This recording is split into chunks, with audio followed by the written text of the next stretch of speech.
जी नाज़रीन, करमपुर में आवां सां ताज़ा तरीन ख़बर जी आगाही शेयर कंदा आहियूं। करमपुर भरिसां ॻोठ मीर बगन खान बिजाणी रावासी नौजवान हफ़ीज़ुल्लाह चोलियाणी खे नामालूम जवाबदार कार में खंबे खणी विया आहिनि। जी नाज़रीन, करमपुर में आवां सां अहम ख़बर जी आगाही शेयर कयूं पिया।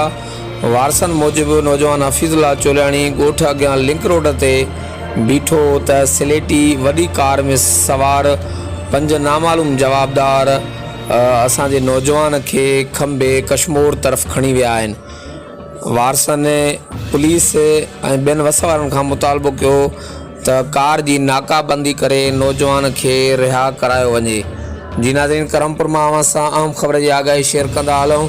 करमपुर भरिसां ॻोठ मीर बगन खान बिजाणी रावासी नौजवान हफ़ीज़ुल्लाह चोलियाणी के नामालूम जवाबदार स्लेटी वॾी कार में खणी खंबे फ़रार थी विया आहिनि। वारसन मूजिबि त नौजवान पंहिंजे ॻोठ अॻियां लिंक रोड ते पहिरीं मोड़ी वटि बीठो त स्लेटी कार में सवार 5 नामालूम जवाबदार नौजवान के खंबे कश्मीर तरफ़ खणी फ़रार थी विया आहिनि। हर वक़्तु आगाह लाइ ॾिसंदा रहो GTN वेब न्यूज़ करमपुर।